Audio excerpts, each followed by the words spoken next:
కృష్ణా జిల్లా చిన్న ఊగిరాలలో YCP MLA అభ్యర్థి జోగి రమేష్ పర్యటించారు. అంబేద్కర్ విగ్రహానికి పూలమాలలేసి జోగి రమేష్ నివాళులర్పించారు. ఈ సందర్భంగా గడప వద్దకే సంక్షేమ పథకాలు అందించామని ప్రజల గుండెలో నిలిచిన వ్యక్తి జగన్ అని జోగి రమేష్ చెప్పారు. కుప్పంలో చంద్రబాబు ఓడిపోతాడని, పిఠాపురంలో గ్లాస్ ముక్కలవడం ఖాయమన్నారు. అంబేద్కర్ స్ఫూర్తితో జగన్ పాలన చేస్తున్నారని వైసీపీ ఎమ్మెల్యే అభ్యర్థి జోగి రమేష్ తెలిపారు.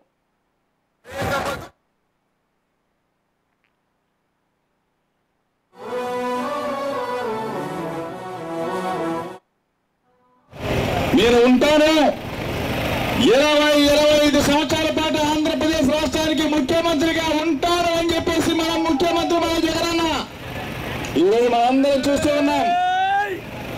ప్రజల వద్దకే పాలన, ప్రతి గడపకి సంక్షేమ పథకాలు, ప్రతి అక్కకి చెల్లికి, ప్రతి అన్నకి, ప్రతి తమ్ముడికి, అవ్వకి, తాతకి నేనున్నాను అంటూ భరోసా ఇస్తూ నిత్యం ప్రజల గుండెల్లో ఈరోజు 4 సిద్ధ సభలతో సన్నద్ధం చేసి బస్సు యాత్ర మొదలుపెట్టి జైత్ర యాత్ర చేస్తూ మే 13వ తారీఖు ఎన్నికల్లో 151 స్థానాలు